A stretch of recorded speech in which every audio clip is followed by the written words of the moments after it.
Remember the story of the people of Nuh. Alayhi wa ala nabiyyina as-salatu was-salam. These people, they were righteous people, 10 generations after Adam.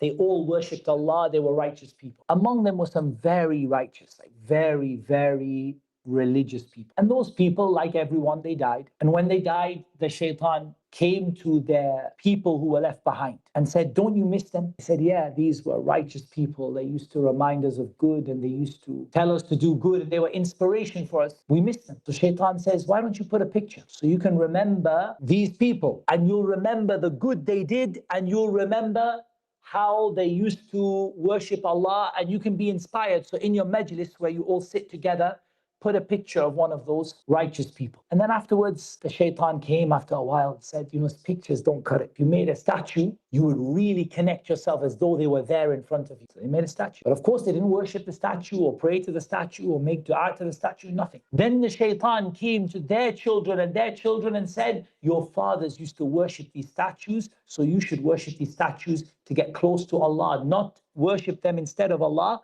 You should worship these statues to get you close to Allah. And this is how idol worship entered into the world. Shaitan is willing to play a very long game. He's willing to wait, not just to misguide you. Even if he doesn't get you, he'll get your kids. If he doesn't get your kids, he's willing to get your grandkids or your great-grandkids. He's willing to take his time and he's willing to vary his method and to adapt his plots. And that is why the Shaitan doesn't use the same plot with the abid as he does with the fasiq or the asi. So here you have a worshipper and you have a sinner. The Shaitan wants both of them in the fire. So what does he do to the sinner? He encourages him to do more sins and more sins and more sins and bigger sins and everything like that, kindles his desires.